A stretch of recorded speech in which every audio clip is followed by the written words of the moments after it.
Hello everyone, welcome back to Exploring Quantum Physics. In this part we're going to look at how the concept of spin emerges very naturally from the Dirac equation. It's quite a remarkable thing because so little goes into the formulation of Dirac theory, so much comes out of it, including this amazing result of the prediction of half-integral spin of fundamental particles.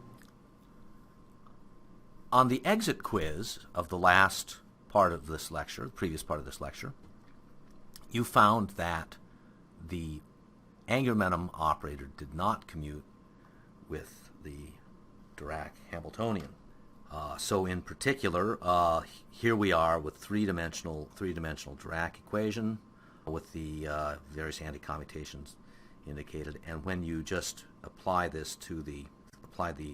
commutator of the angular momentum with the Hamiltonian, it's straightforward to show this, because you see the momenta pi are the elements of a vector. So the angular momentum rotates a spatial vector around, and so it mixes up the weighting of the momenta by the different quantities alpha. This seems problematic, but it turns out to be a feature rather than a bug. Let's see why. So we have to ask, what's gone wrong with the angular momentum? Is there something else that exists in the Dirac equation that can be used to sort of fix the problem with the violation of angular momentum? So let's see if we can identify any other constants of motion that derive from these various relationships. And I emphasize here that everything we're doing now is independent of the representation that we take for the alphas and the betas. So as you'll see in a moment, if you sit down and actually try this, you quickly find something out, and that is, first of all, in the Dirac equation, we're only given anti-commutation relationships involving these alphas and betas. But it turns out that when you construct quadratic forms of the alpha and beta, that you can get commutation relations out of those. So here, I'm sort of anticipating the result by this particular definition, but we're just going to use the cross product of alpha with itself times h bar over 4I to define this new object. So it's defined entirely in terms of these anti-commuting numbers of the Dirac equation, and let's see what type of commutation relationships it yields. Okay, so let's just look at things one at a time. So here's S1. It's given by the cross product of alpha with itself. It's the one component of that cross product, which through the anti-commutation relationship simplifies to this. Now, we don't know what the product alpha 2, alpha 3 is because we don't have a definite value of alpha 2, alpha 3. That's going to depend upon the representation. But just bear with me. It turns out that let's try to look at the commutator of S1 with the Hamiltonian sort of bit by bit. So the first thing that's looked at is the commutator of S1 with beta. Okay, so here's the principle I mentioned earlier. This is how you write the commutator down in the usual way. But now you can use the anti-commutation relationship to pass beta to invert the order of beta in alpha 3, and you pick up a minus sign when you do that. And so do you see, you just do that again, you get rid of the minus sign, and so S1 commutes with beta, and it's automatically true that S2 and S3 do as well. You can verify those if you like, but it's very, very similar reason. So that makes it some kind of candidate for further investigation because at least it commutes with part of the Hamiltonian.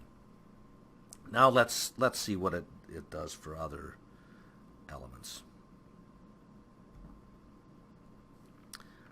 Okay, so sticking with this value for this will turn out to be the spin operator.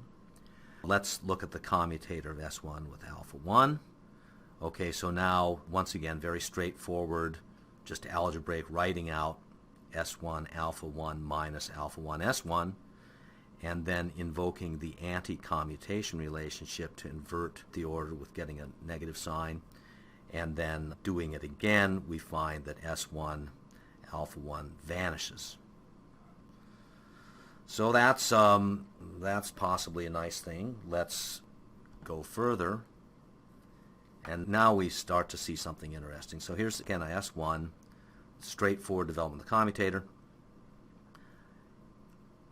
inverting the order, and so now we have S1 alpha 2 is proportional to I h bar alpha 3. So if you think about your epsilon A, B, C operations, then that's suggestive. So let's go one step further. And given those previous operations, you might want to pause, scroll back, and then work out the commutator of the vector S with the Hamiltonian. So again, the vector S is defined this way, and there's the Hamiltonian. And again, I recommend that you do that, and what you find is this. So do you see that the commutator of S doesn't commute with the Hamiltonian, but it returns the opposite of what the commutator of L does with the Hamiltonian.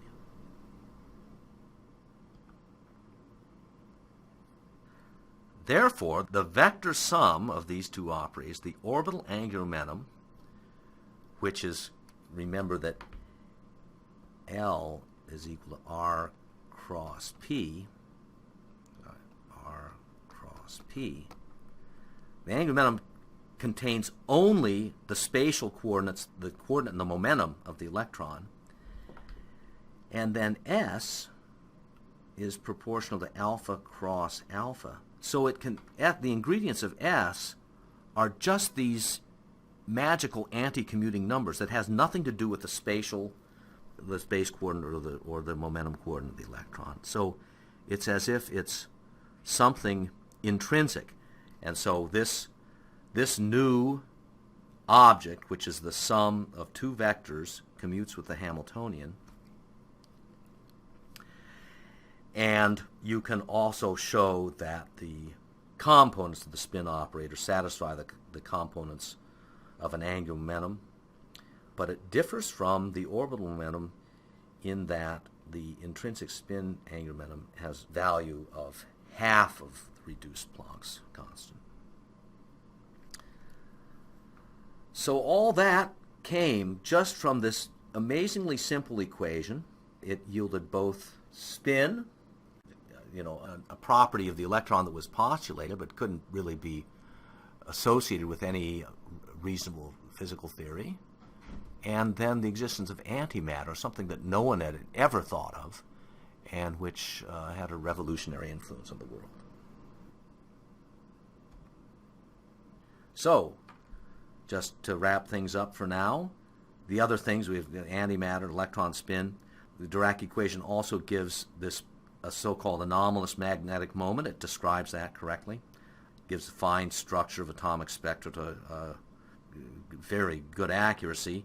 And then it has a bunch of other sort of paradoxes involved. For example, the Zitterbewegung discovered by Schrödinger, which suggests that the free Dirac electron is always oscillating violently at the speed of light, and that the classical motion is just a drift motion. Now, this is a simplistic interpretation, but recently there have been counterparts to this relativistic Zitterbewegung encountered in non-relativistic systems, in fact in cold trapped atoms. And such things as topological insulators have been found to have Dirac-like dispersion points in their electronic band structure. So there's the richness of the Dirac equation extends well beyond its application to relativistic particles.